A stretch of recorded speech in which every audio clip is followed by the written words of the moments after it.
Joined by my great colleagues who've been such leaders on health care, Senators Murray, Murphy, and Van Hollen. Senator Wyden will be joining us soon.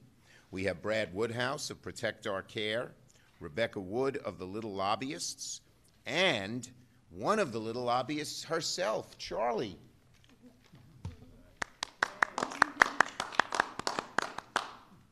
Great to be here with Charlie and everybody else, but Charlie's the reason we're here, and the Charlies throughout America. Anyway,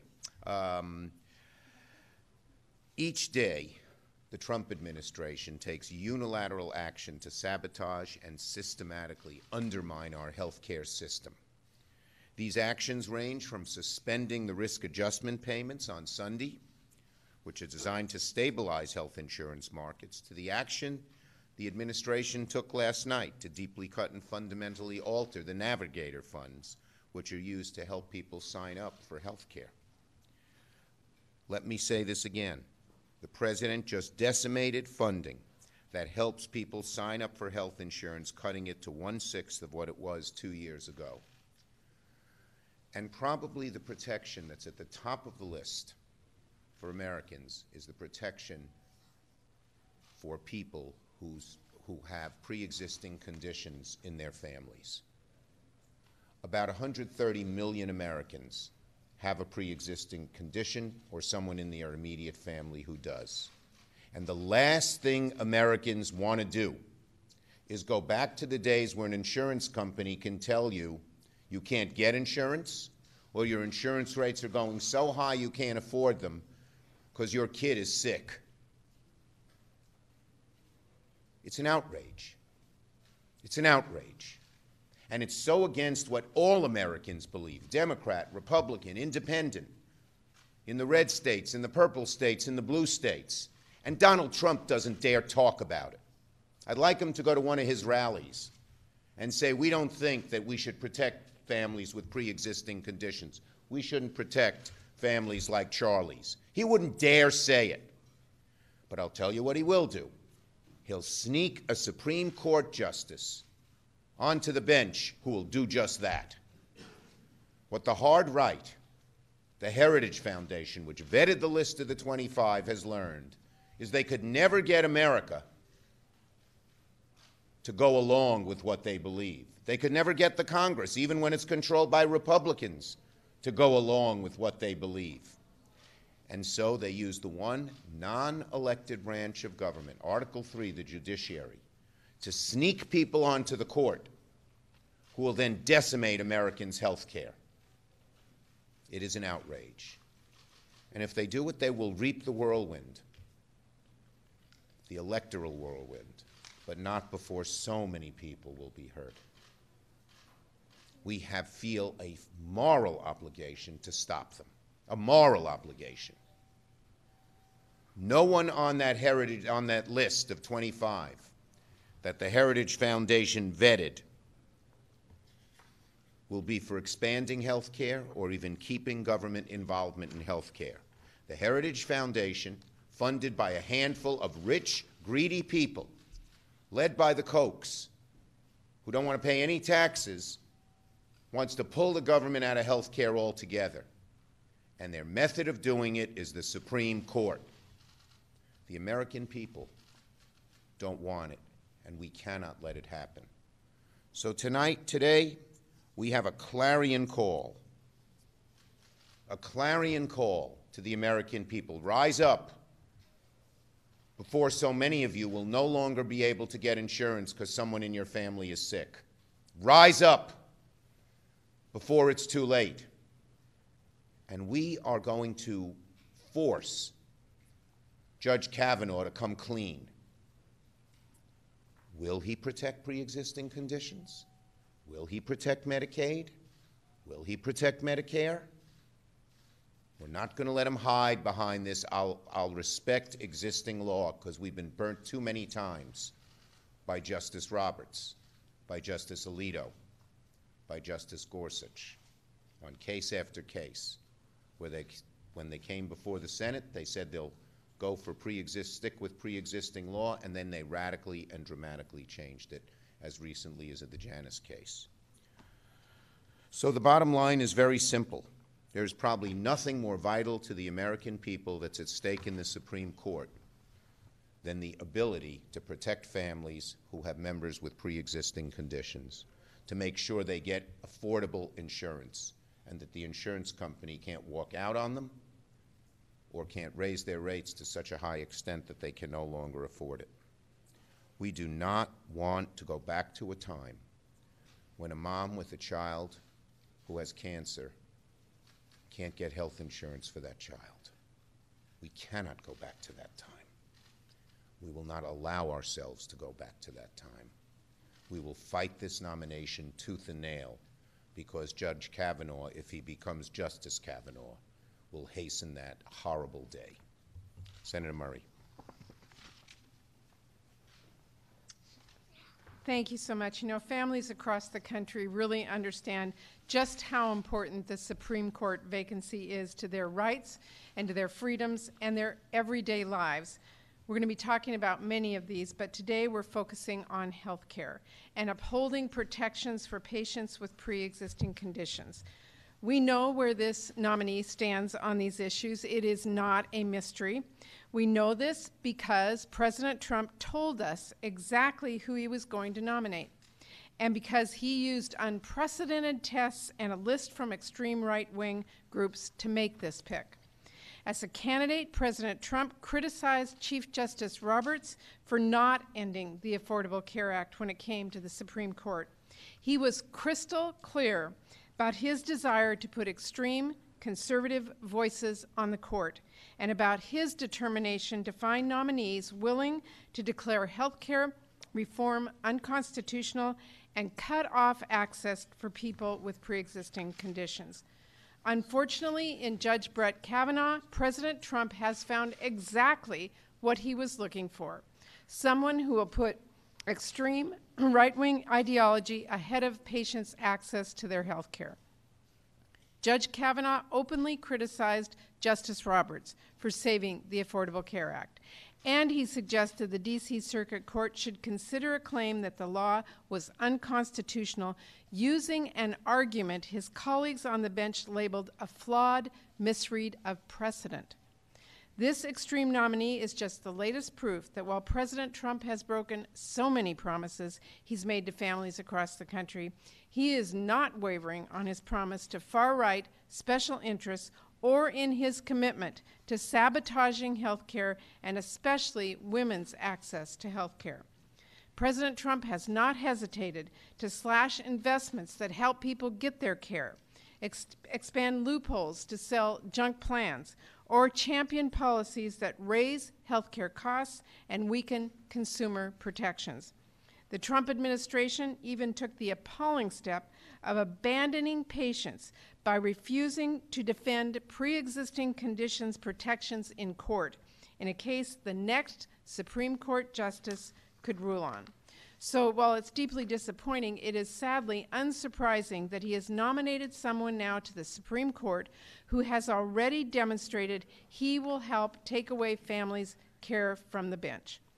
I previously voted against Judge Kavanaugh's elevation to the D.C. Circuit Court. I absolutely oppose his nomination to the Supreme Court as well. We need a judge who is willing to provide a check against President Trump's health care sabotage and efforts to take away protections for patients with pre-existing conditions, not a green light. I have heard time and time again from people across my home state of Washington, this isn't about partisan politics, it's about life and death. People like Julie, who is a 4-time cancer survivor, Vanessa, whose daughter was born with multiple medical challenges, or Carol, who was diagnosed with multiple sclerosis a few years ago. These families and many in this country are at risk of being unable to get the care they need if protections for pre-existing conditions are struck down, which is why, as Democrats, we're going to continue fighting for them and against President Trump's efforts to sabotage health care, and why we're going to fight against Judge Kavanaugh's nomination. I'm delighted to turn it over to Senator Chris Murphy, who's been just an amazing champion on behalf of families and their health care. Thank you very much, Patty. Grateful to be here today with so many of my colleagues, to be here with Rebecca and Charlie. As I told Charlie, I have a 6-year-old too, but by the grace of God, my 6-year-old is healthy today. There's no guarantee that either of my children will remain that way, and the idea that my family or others could face bankruptcy because this president returns us to the days in which families would lose their health care and their savings because of a disease, because of a sickness, sickens me. It is not coincidence that in the last 5 years, the number of personal bankruptcies in this country has been cut in half. That is because very few families in this country today exhaust all of their savings and face personal financial ruin because of a sickness or an illness. Prior to the Affordable Care Act, over half of all bankruptcies for families in this country was caused by medical debt. Now, because you cannot be forced to pay more because you have one of these conditions, there are millions of families who are being saved, who can still make their families whole even though they are dealing with this range of disease. President Trump wakes up every single day trying to think about new and innovative ways that he can destroy Americans' health care. Yesterday we learned, as Senator Schumer mentioned, that he is pulling funding for ACA outreach, and even worse, telling the remaining outreach workers that they need to push Americans into no-benefit junk plans, plans that will not reimburse you when you end up with one of the diseases or one of the conditions on this list. The president is angry that the American people won't allow Congress to unwind the protections for people with pre-existing conditions, so he's going to the court system. He is trying to rig a Supreme Court such that it will strike down protections for people with pre-existing conditions. And he has a case ready to move to the Supreme Court to do just that. Texas v. the United States is at the district court level today. The administration has broken precedent, weighed in with the plaintiffs, arguing against existing U.S. statute, and they are planning to elevate that case to the Supreme Court.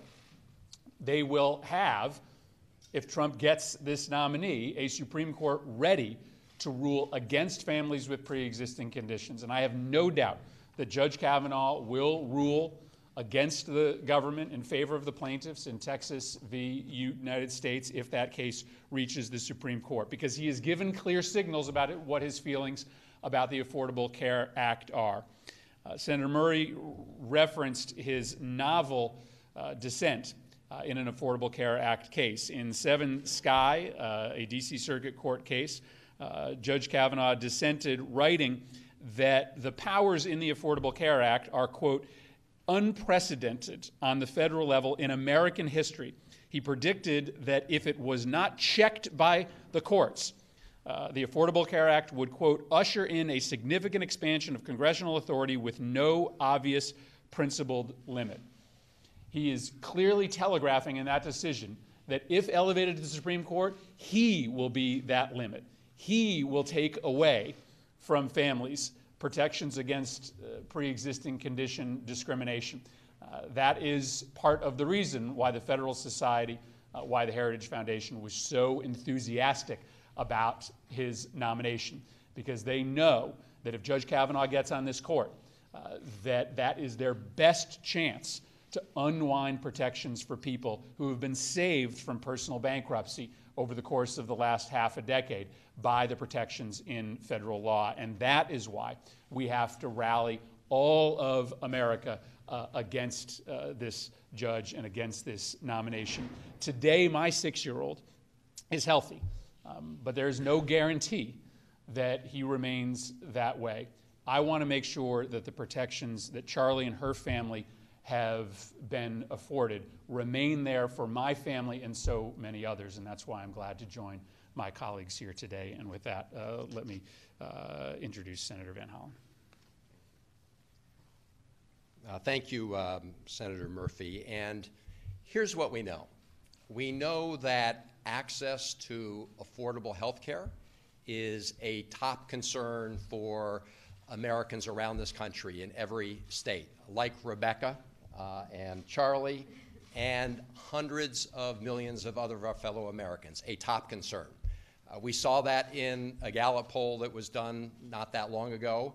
We saw it in a very recent poll by the Kaiser Family Foundation, which not only talked about health care broadly, but talked specifically about those who want to take away protections for people with pre-existing conditions. That Kaiser Family Foundation poll found that 76% of the public believes it's very important to preserve protections for people with pre-existing conditions, people like Charlie, people who have one of the conditions that you see here on this board. And another 15% of Americans say that it's important to them as well. So the idea of making sure that insurance companies can't discriminate against people because of their prior medical history is on the minds of 90% of the American public. Folks like Rebecca's family, but also, soon-to-be moms who may be having their first child, grandparents who have arthritis, folks who have MS. You may have a brother or sister-in-law with Parkinson's. You may know one of the 130 million Americans who has a pre-existing conditions who would be challenged and threatened by this provision. So we know that. What else do we know? We know, as Senator Schumer said, that having lost this debate in the democratic process here in the United States Senate and the House of Representatives, the Republicans want to go to the courts. We know that because they filed the case in Texas. We know that because the Trump administration Justice Department took the very unusual decision not to defend the current law, but instead to support the Texas lawsuit. And now they have the tailor-made proposed justice to finish the job for them in Judge Kavanaugh. And how do we know that? Because of his writings, as Senator Murray has said, and Senator Murphy, because you don't get on the Heritage Foundation list and you don't get on the Federalist Society list unless you passed President Trump's litmus test. And one of the key provisions of that litmus test was to find a judge who they were confident would overturn the Affordable Care Act, including protections for people with pre-existing conditions. I can assure you the Heritage Foundation and the Federalist Society, they do their homework. When they put together a list, they make sure the people on it will meet those litmus tests that the president set out. And so here we are again. We debated the issue of access to affordable health care last year. The American public weighed in. The American Cancer Society weighed in. The American Diabetes Association weighed in. All the health and patient advocacy groups weighed in. And the public said, don't get rid of access to affordable health care. Don't allow insurance companies to once again discriminate against people like Charlie, people with pre-existing conditions. And so what they could not accomplish in the light of day through the democratic process, they're now trying to do through the back door, through the Texas case, and they found their man who would be a deciding vote on the Supreme Court to take away protections for pre-existing conditions. We won this battle in the light of day last year, and we need the American public to weigh in because their access to affordable health care is at stake. And now it's my honor to turn this over to somebody who's been an incredible leader here in the United States Senate as the ranking member on the Finance Committee, but also as somebody who's just dealt with health care issues throughout his time in the House and the Senate, Ron Wyden. Senator Van Hollen, thank you very much for those kind words. And you've heard from my colleagues and what the judge has telegraphed, in effect, with his past words. So I want to see if I can, in wrapping this up, bring it home for what it's really going to mean for our country. We've got a clock up there. In effect, what's at stake now is whether the Trump administration, particularly with the support of a new judge, if Mr. Kavanaugh were to be confirmed, was able to take that clock and turn it backward, back to the days when health care in America was for the healthy and the wealthy.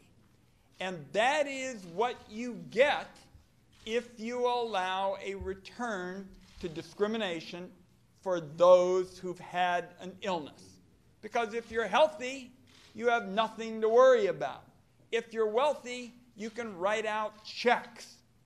But that's really what's at stake here. You're going to take a clock, turn it back to the days when the health insurance companies can beat the stuffing out of somebody who has asthma or diabetes or a pre-existing condition. So we want everybody to understand, and in fact, I think I told the leader this. I was home and having town meetings, and everybody I talked to wants to talk about policies that move health care forward. We've got plenty of ideas on that. Nobody is holding rallies for taking health care backward, and that's what's at stake. That's point number one. Point number two is I'm not sure people really know how many folks are involved here. Sometimes there's a sense, well, this is the individual insurance market. It might be 11, 12 million people. We're talking, folks, of upwards of 150 million people, because folks who think they are safe with employer-based health coverage, this decision could easily affect them. And then, if they get hammered by their employer, we go back once again to something called job lock, which means that if you had a good job over here, but you saw a better one with a higher wage over there, you couldn't go over there, because if you had a pre-existing condition, you couldn't get health care. So part of going back to yesteryear has very dramatic consequences. Finally, let me just tell you something you're going to hear a lot more about, and we saw the effort to promote it yesterday. Essentially, yesterday, by cutting off support for what are called the navigators, the folks who are going to get help getting to the exchanges. Essentially, what the administration did is show their hand. When they get rid of pre-existing conditions, they're going to go to something called junk insurance, which isn't worth the paper it's written on. We fought it years ago when people tried to sell this stuff to senior citizens. But junk insurance, and basically yesterday's decision, is tantamount to federal funding fraud, because they're going to give money to groups that say, hey, we'll help you unsuspecting consumers go buy these junk insurance policies which will have no protection for pre-existing conditions. So the words that Senator Murray and Senator Murphy used with Mr. Kavanaugh's decision may be dry words with respect to a judicial opinion, but they have huge stakes for the well-being of the American people and the consequences, the human consequences, millions will face if we turn back to the days when health care was for the healthy and wealthy. And by the way, a lot of those people are going to get hit. They're going to be Republicans, they're going to be independents, and they're also going to go to Republican senators who join me and others in bipartisan legislation that provided airtight, loophole-free protection for those with pre-existing conditions that now the court very well might walk back what those Republicans, by their support on a bill, indicated they were for in the past. Thank you, colleagues. Good morning. Hey, thank you very much. Thank you, Senator Wyden. I'm Brad Woodhouse, Executive Director of Protect Our Care. Thank you for having me, Senator Schumer. We're the national coalition which formed to defeat Republicans' efforts to repeal the Affordable Care Act, which, among other things, as you've heard, for the first time protected people with a pre-existing medical condition from discrimination by insurance companies. A year ago this month, despite all the naysayers, the pundits, the prognosticators who said it couldn't happen, we didn't have the votes, we didn't have the passion, we didn't have the momentum or the support. We did it. With every Democrat and with 3 Republicans, we defeated the #1 legislative priority of Republicans and President Trump, dating back 7 years, repeal of the ACA. And let's be clear, among their priorities was to take away protections from people with pre-existing conditions. This was in every version of the Republican repeal bills.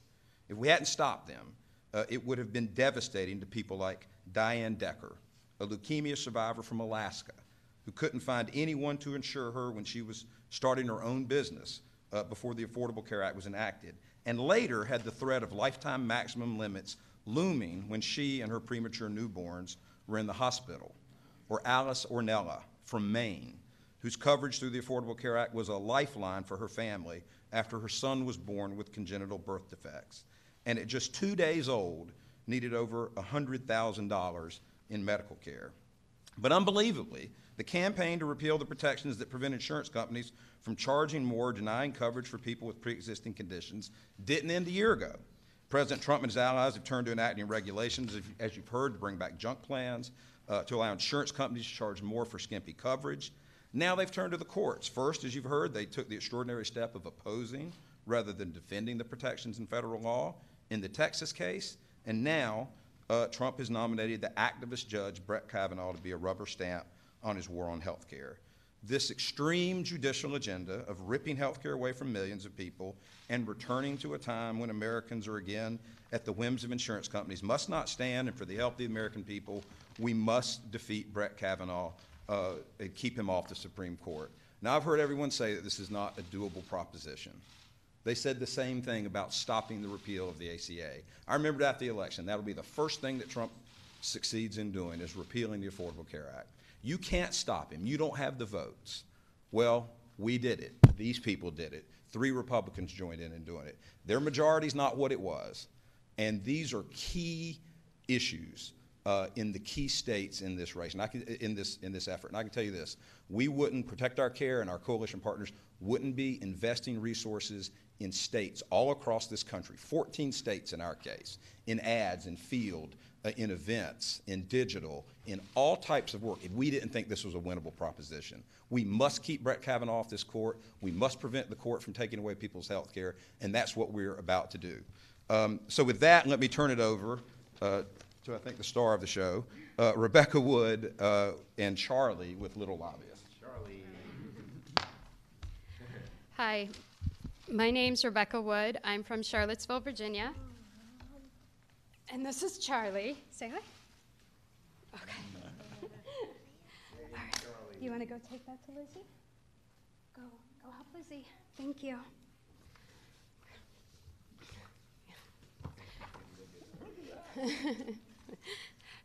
Due to preeclampsia, my daughter Charlie was delivered 10 hours into her 26th week of gestation.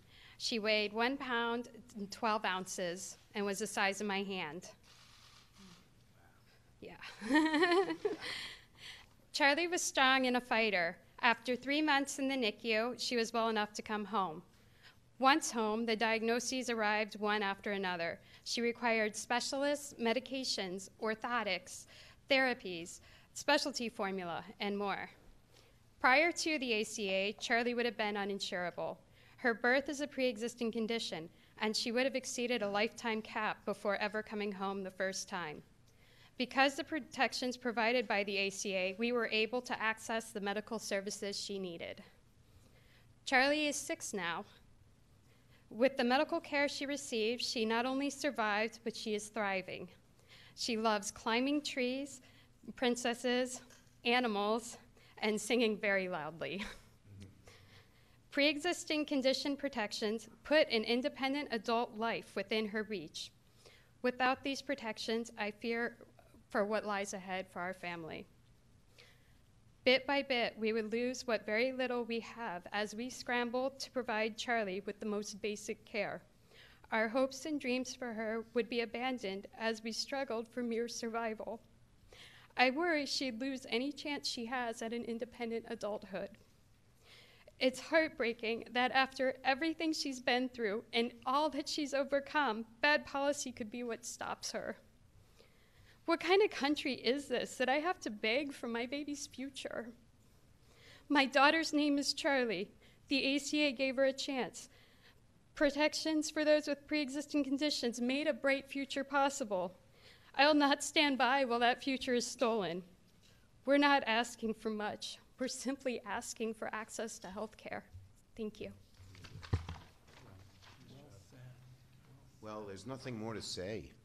Nothing more to say. Look at that beautiful girl. Think of what would have happened if a Supreme Court would have said she couldn't have had health care. That's all it is. If every American just saw what happened now, Kavanaugh would not get on the bench unless he pledged, no ands, ifs, or buts, to protect health care and pre-existing conditions. I've spoken to both Lisa Murkowski and Susan Collins about this Texas case. They both think it's ridiculous. Susan Collins wrote a letter to Jeff Sessions in the Department of Justice. What's your sense on what it will take to convince them that this is an issue? Because on the other side, Chuck Grassley is saying, look, this is a scare tactic. Roberts is still on the court. Well, I wish Chuck Grassley were here in the room just to hear what happened. This is no scare tactic. And that's why it resonates so significantly with the American people. And that's why we're going to keep at it and bring to America and bring to you and bring to the Senate the Charlies of the world. Yesterday you spoke about the potential role that Kavanaugh would have in any Mueller-related case. You've also focused on Roe, and right now we're talking about health care. Is it possible that there may be so many messages that Democrats legitimately, which you said... You named the three. There are many messages, and Kavanaugh's danger will resonate with many groups. Labor in the Janus decision, and LGBTQ with what he did in the birthday cake case. But the three issues that we think have the greatest resonance, we knew with any of the 25, chosen by the Heritage Foundation, chosen by the Federalist Society, the two issues you mentioned, women's freedom, health freedom, and health care would resonate. And because Kavanaugh is so extreme on the issue of presidential power at a time when we have a president who's overreached more than any president in history, the third one resonates too. So there are many issues, but we're going to be focusing on these three. So today we're talking about health care, and tomorrow we'll be talking about choice. Patty will lead a discussion on that. Yes? Just following from something that Steve was saying, how does this change the math on the Supreme Court? Even if you assume that Kavanaugh is outright hostile to Obamacare, you still have Roberts who sided with the government. Roberts hung his hat on the mandate. Now that the mandate has changed, I wouldn't count on Roberts, and nor should the American people. Senator Durbin said later this past weekend about that red state Democrats should work to block the nominee for more than working on their own election back home. We had 3 red state Democrats that voted for Justice Gorsuch last year. Do you go along with Senator Durbin's comments, or do you think... Here's what I think. I think if we can convince the American people that this nominee will undo health care and pre-existing conditions and undo Roe, we will get a majority of the Senate. Senator Schumer, Obamacare seemed to be a liability for Democrats in the 2010 election, maybe the 2014 election. It seems like the politics are changing, and we were going to emphasize health care in November. Can you talk about how the politics are changing? Yes. The Republicans were very clever. They linked rising premiums, which is probably the #1 thing Americans fear, that they can't afford health insurance, with Obamacare. Now they own them, and they're sabotaging the system and rise. I don't even get what Trump's doing politically. Every time he does an action that raises premiums, including the 2 or 3 that were mentioned by my colleagues, it hurts him politically. The Republicans own health care, and as premiums rise because of their sabotage, they pay a price.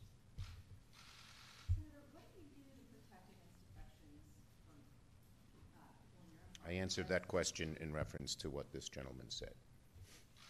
Senator Schumer, what we're talking about is, do you have an update on what's going on between negotiations with Senator Feinstein and Senator Cruz on their border legislation? You'd have to ask them. I mean, they're continuing to talk. I spoke to Senator Durbin. I think there's still a pretty large gap.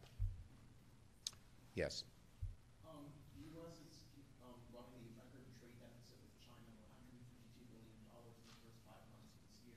Is that a problem for the United States? I didn't hear the beginning of your question. I'm sorry. The U.S. is running a record trade deficit. Yeah. China is a big problem for the United States. China is rapacious. They don't play fair. We have to do stuff on China. The problem is that the president has not directed everything at China, but he's gone willy-nilly and made the whole world our enemy. We ought to be uniting all of our allies to focus on China, which causes us the greatest job loss and the greatest danger to the future of the American economy. Thank you, everybody.